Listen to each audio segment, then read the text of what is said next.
Hey there, y'all. Let's talk about some video game pickups for this month.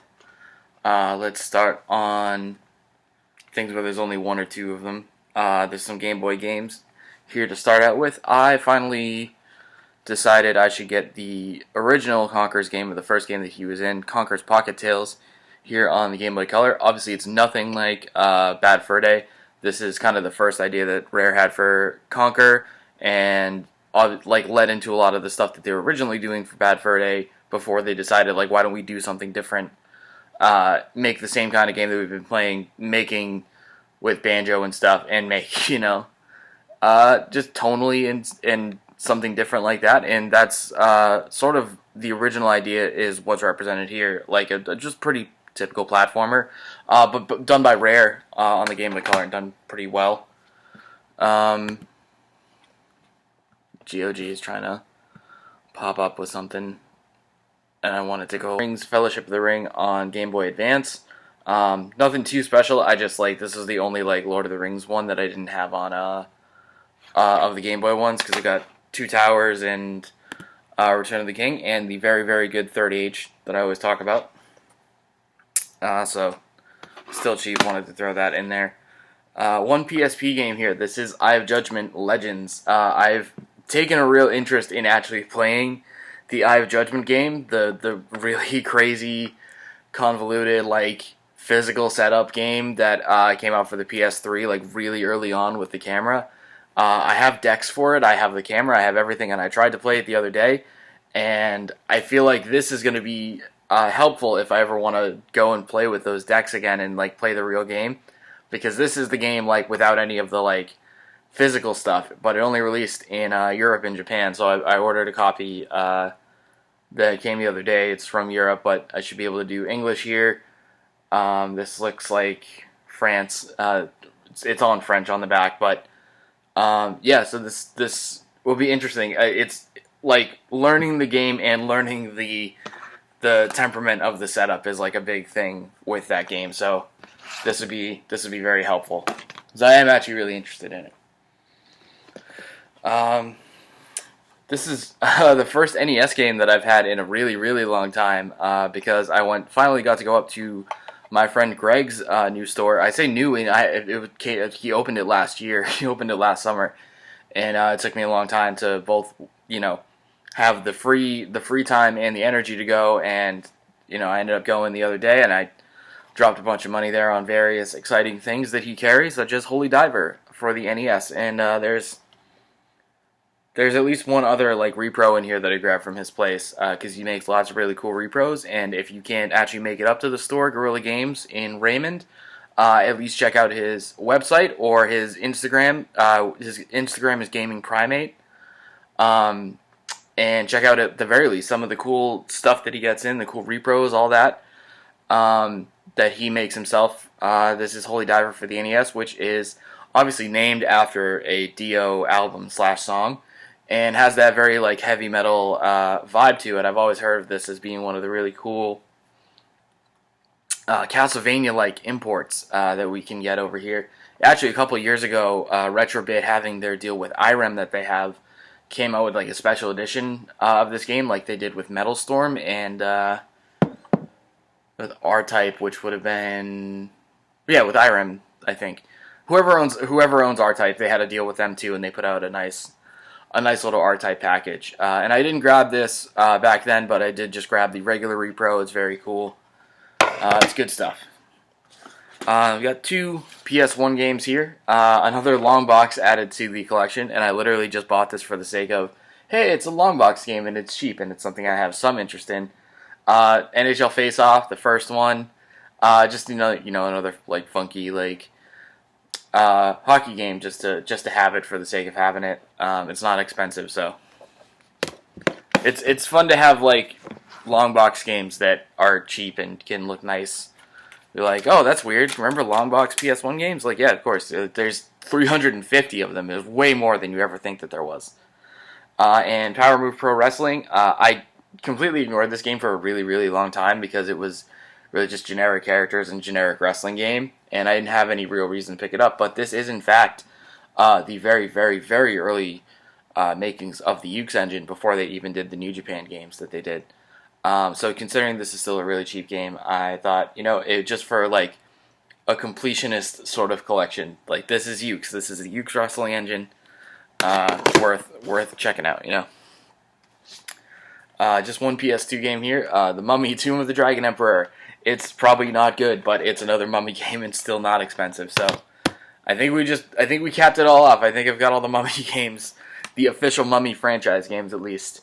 One PC game here, Neverwinter Nights 2 Gold Edition. So Neverwinter Nights 2 plus the expansion. This is Obsidian. Obsidian, who seems to just take over on sequels for franchises and not get given enough time to really do everything that they want to do with it, but still make a really good product anyway. And man, look at this manual. That is a manual, man. That's good. That's why you buy these. That's why you want to own these PC games, these like RPGs, Western RPGs with lots of Dungeons and Dragons rules to explain, because this is a heavy case right here. Let me do one Super Nintendo game. This is also from Guerrilla Games, my friend Greg's store. This is a repro of King of Demons, a Konami side-scroller for the Super Nintendo with a lot of like really cool imagery. Basically, a ton of imagery that Nintendo was never gonna let out of Japan, never gonna bring over here. It's bloody, it's violent, it talks about demons and hell and Satan and stuff. It's really cool. It's supposed to be really hard. I can show you a couple of the screenshots on the back. I've never actually played this game. I've heard a lot of really cool stuff about it. And this is just a translation card of a very cool import for the Super Nintendo. It's Konami, right? I think it's Konami. It's a PS4 and PS5 over here. Just one PS5 game. This is the first limited run release for PS5. This is Cthulhu Saves Christmas. And obviously I passed this up. I don't have it for the Switch.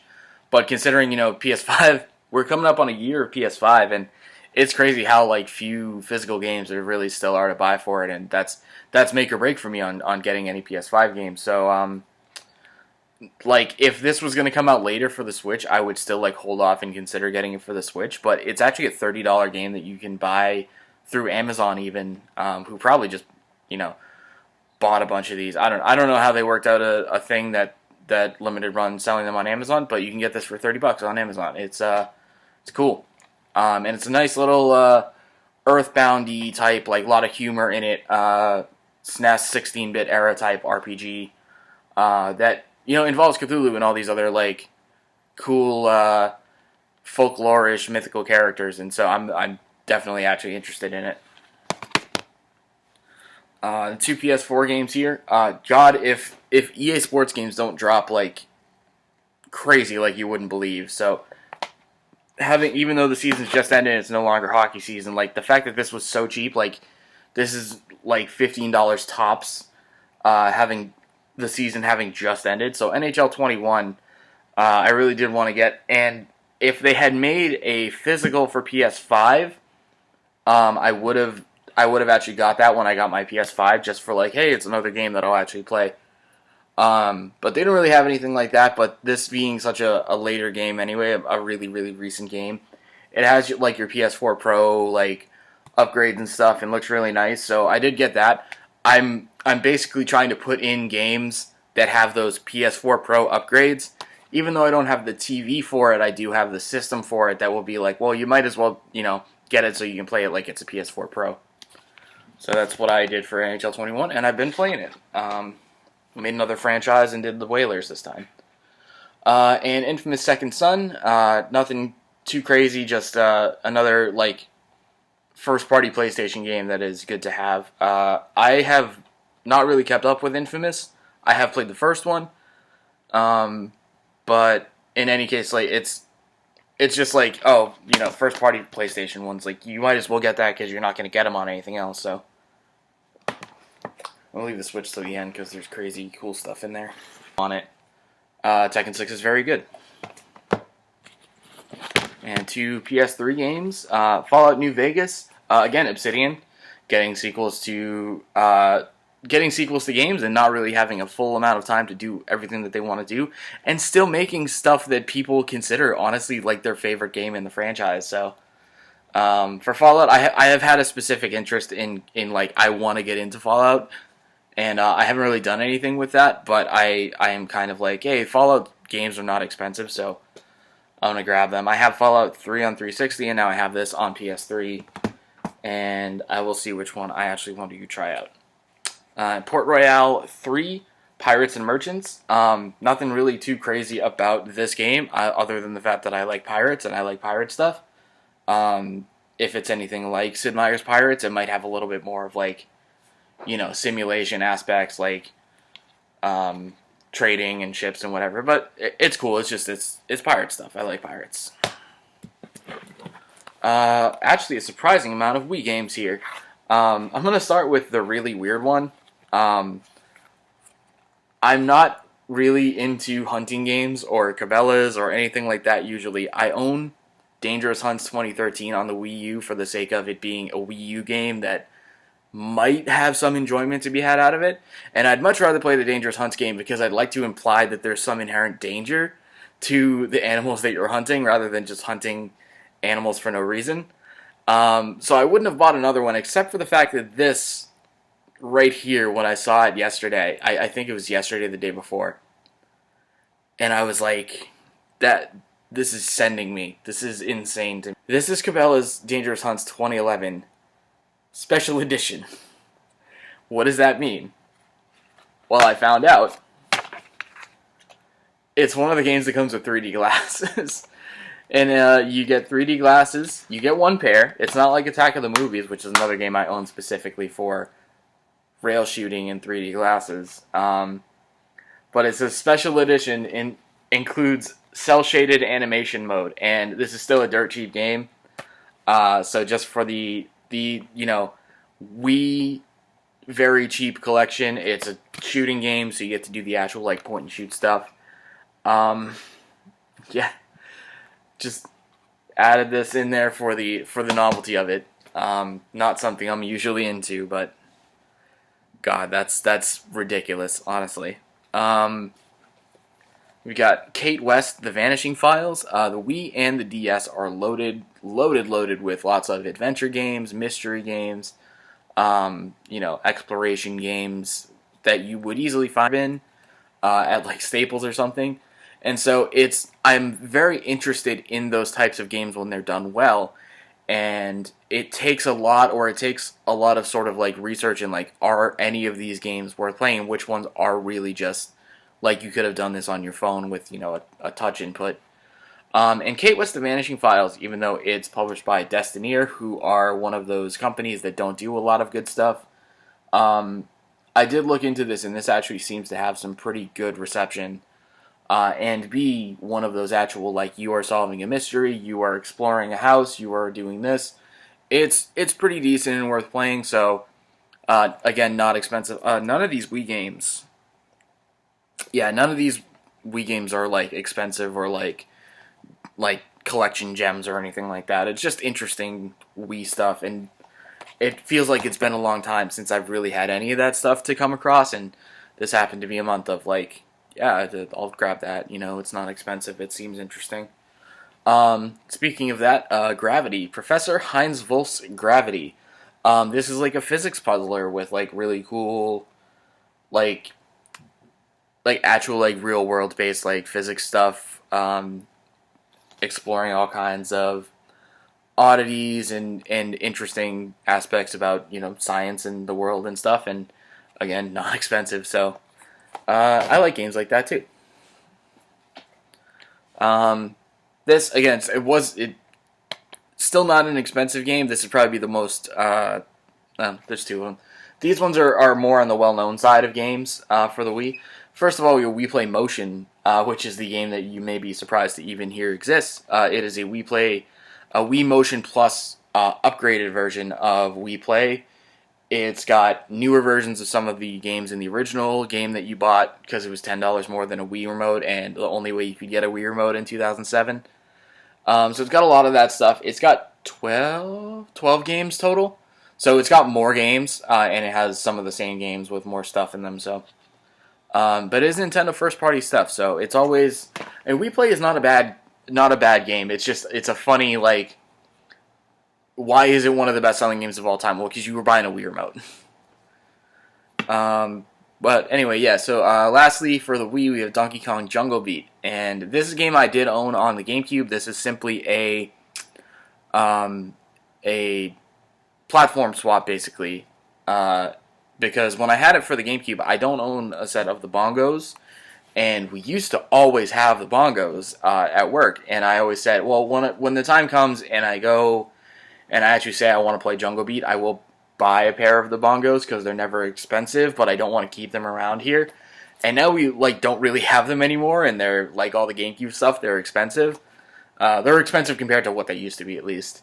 And so I'm like, maybe I'll just kind of ditch the idea of getting the bongos all together, and I'll just get the Wii version, so you can just play it with the Wii remote like this. And so this is just more convenient, and I think this is cheap. I think I paid less for this copy of the Wii version than I sold the GameCube copy of. It was a very easy transaction to feel comfortable doing, because it was like, yeah, you actually get the version you'll be comfortable playing and more convenient for you, and you're not even actually spending money on it. So, and lastly, we have quite a few Switch games. I'm going to start with these two bad boys right here. This includes another one of the things that I got when I went to Guerrilla Games to see my friend Greg. I said, hey, do you still have your any more copies of Super Blood Hockey from Premium Edition Games? And he said yes, and I said, will you hold it for me? I'll come get it. So I am now 2 for 2 on having Premium Edition games with Premium Editions. I, at first, really didn't want to get into another company doing more limited edition games that I had to pull the trigger on when they come out, or else you miss on them.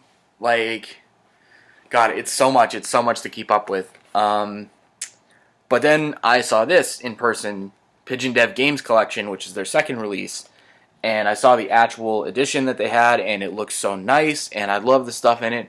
And I'm not going to pull this stuff out for you because my partner made me get a TikTok. They were the final straw of me being like, yeah, I'll get on TikTok, whatever. And so I'm now like making some videos on TikTok, including like little unboxing videos, like I've mentioned I would maybe do, but I don't feel like they're worth doing full YouTube videos or anything like that. So I made a TikTok for the Pigeon Dev Games Collection, which is why I won't pull it out for you. And my name was already taken, so it's actually going to be DMcLeod19 if you want to follow me on TikTok and see unboxings of games like this. And I'm going to have to do it for this today, probably. I'm gonna make one for the Super Blood Hockey today. Both very cool looking games with a lot of cool stuff in the packages. And then, geez, this is such a busy month for the video games. No, it wasn't. Well, there were 2 games for video games in New York this month. First, we have Shing, which is described as a modern-age classic beat-em-up, and we also have Golden Force, which is, again, it's a retro-style game where you collect a lot of money, and it's a 2D, like, platform beat-em-up style. This is a very typical, like, genre for them to release games, and I'll just say that. But they're cool. They seem to be done well. People seem to be excited about them getting Golden Force out. So yeah, I have these 2. I'm keeping up with the Video Games New York Switch releases since we get them through work, and I'm like, yep, I'm not going to break the streak, I'm going to get them all. And that's the 2 of them this month, and I haven't actually played them, so that's why I don't actually know what to say right now. One game I actually haven't opened yet, this is Curved Space. This is a space shooter, that I have really low expectations for, but I still bought it anyway because it's only $20. So $20 for a shooter with a weird sort of like, it's a arcade-style twin-stick shooter, so I guess it's left stick movement and right stick shooting, with sort of like a 3D graphical perspective, and I think you kind of move like in sort of like an arc around like an area's surface. And it's published by Maximum Games. So overall, like, I really don't have that high expectations for this, but it was a cheap shoot 'em up to pick up. So I'll always pull the trigger on that, you know. We have Blasphemous, Blasphemous Deluxe Edition. This is a game that got released on Limited Run a long time ago, and I was like, I'm not buying that, but if it gets physical on retail, I will get it, and so it has, and so I did. It's got little extras and stuff like that, but nothing that really excited me that much. I was kind of excited by the map, but the map is a little disappointing because it doesn't really have anything. It's just a painting. I think there was some miscommunication between the let's see, map. Yeah, I believe there was some miscommunication between the packaging people on that, because it's not a map. It doesn't show you anything that is in it. And it's also got a sticker sheet, which is a really weird thing for this game to have, because stickers do not seem to match the aesthetic going on in Blasphemous, which is, the aesthetic is really the thing that's most interesting to me about it. This is a 2D, really, really, really tough, like Souls-like challenge level stuff, and Souls-like aesthetic, with the really, really dire, like really drab and depressing stuff, with a lot of like dark religious imagery. It's very, very cool. It's self-described as a punishing action platformer, and I've played a little bit, and I will say that it is a tough game. It is a punishing game. And that actually really fits the narrative and the aesthetic that it's going for. It's a very, very cool game. It's probably too tough for me to really stick with for a long period of time, even though that's how you would get good at it. But I really do appreciate it. I think it's really cool, and I really like the look and the feel of it. We'll see if I come back to it later, but I have so much for Switch right now. Another shoot 'em up, Cate Reboot. This is a remake that also includes the original graphical style of the 90s, early 90s Cute 'em up style, basically the original Cute 'em up, I want to say, unless you count Fantasy Zone. Fantastic Night Dreams Cotton, which has stuff on, like, it has a release on the NGPC, the Neo Geo Pocket Color. It has a Space Harrier style one I know I've seen on the Genesis. Since it's a very, very Japanese series, it's tough for me to even remember, like, when the games have come out, but I know this game, and I know it's cool. It's good stuff. It's, looking forward to trying that out. We have Shantae. This is the new release of the original Game Boy Color game Shantae, which was way ahead of its time, and just so ambitious for the Game Boy Color. And this is the pride and joy of Way Forward, and finally getting a really good, affordable release for the modern audience. And I'm actually really, really determined to play this, or to play the Wii U game, the Half Genie Hero that I have, because I have recently realized that Shantae is a series that people only buy to trade it. It's sort of the investment. It's the this just got released investment game of the collector's market, and I'm like, but they're really good though. Like, you guys know that these games are good. I played Pirate's Curse on the 3DS. It's very, very good.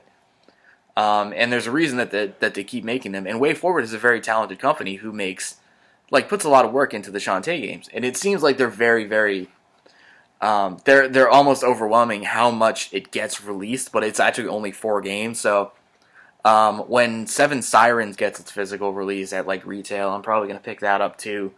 Because it always goes limited run, but at this point it's a big enough series that, like, it keeps getting all kinds of releases. It gets re-released over and over again.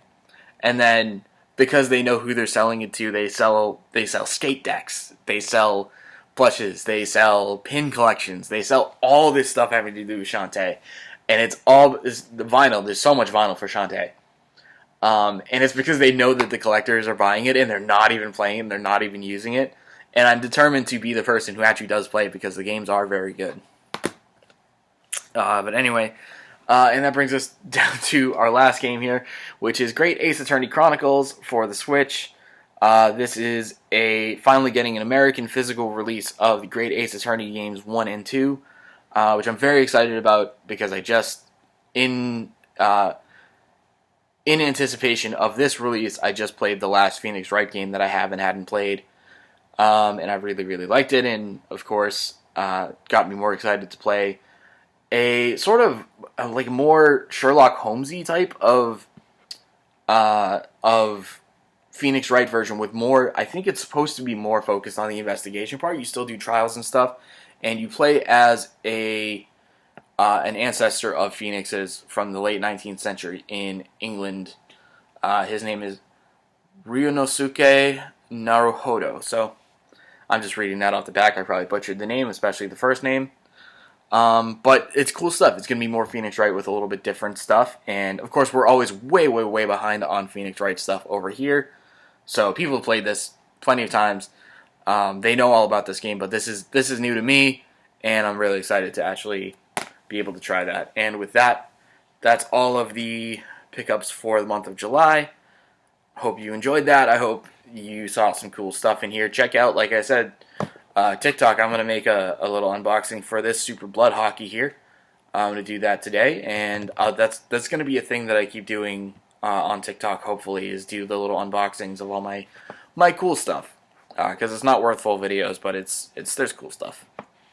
So thanks, and peace out.